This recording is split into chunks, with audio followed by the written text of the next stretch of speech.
Hi IGTV, I am back with another weekly market update and today's date is July 7th, 2020. I have some stats to share with you from our June sales, so let's jump in there and I'm going to refer to notes that are just behind the camera on my computer screen to make sure that I'm giving you all the right numbers because some of these numbers are quite large. So we actually had 10,246 closed sales in June, and that is down 4.7% from June of 2019. However, it's up a whopping 31% from May of 2020.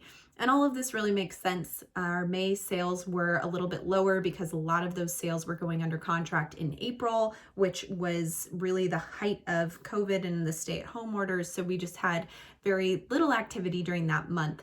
But May really picked up in terms of new contracts, and we saw all of those closings in June. Also, the new home sales, so any new builds, that number of sales totaled 1,623 in the month of June, and that's up 30% from last year. And the resale sales, so if you're just buying, any residential real estate that's not a new build, that number was down 9.3%, and that's from last year. So it's interesting that the new builds were actually the ones that had an increase over last year, and resales were down 9.3%. The median sales price for resale homes was $312,000. That's up almost 12% from last June. Crazy. And the new homes, so new builds, the median sales price for that was a little bit higher at $372,000. That's up 4.6% from June of 2019. So obviously the resale home prices have gone up much more significantly over from the last year than the new homes have. Our overall median sales price rose by 12.2% over the last year, and that median sales price is $321,995,000. That's a new record high for Maricopa County. So interesting to see. I know I've said that prices continue to increase, and that kind of says it all. As I've talked about many times, we are in a seller's market and it just continues to go further and further in that direction. There's some cities that are seeing that more than others. And we see that when we see the number of listings under contract that outnumber the number of listings for sale, if that makes sense. So there's more listings that are under contract than are actually active and available for sale.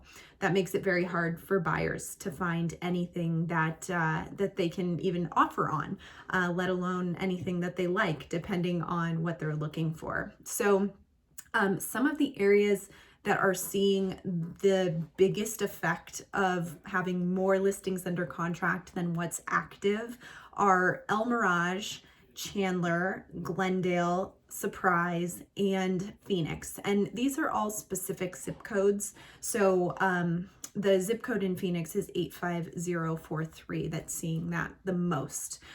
So those are the zip codes that are like really the hottest. And if you're looking in any of those cities or zip codes, you may not have a whole lot of options. The only areas of Maricopa that are seeing more supply than they had last year, which is kind of unheard of, but there are 6 areas that are seeing more supply than they had last year. And I want to share that with you because if you are considering looking, maybe these areas would interest you and would allow you to be a little bit more competitive as a buyer. So in Phoenix, the only zip code that has more supply today than it did last year is the zip code 85034. The other areas of Maricopa that are seeing this are Fort McDowell, Tempe in 85281, which is interesting, Rio Verde, Mesa in 85210, and Gila Bend. So again, if you are considering buying and any of those areas were already of interest to you, I would say continue to pursue those because you will have more options and less competition. So I hope this information is helpful. It gives you a little bit of insight to how the market was in June, and also just to kind of the current state of which cities are feeling it the most. I will be back with another update next week. And as always, if you have questions or you want further information on any of this, just hit me up. I'm happy to help out.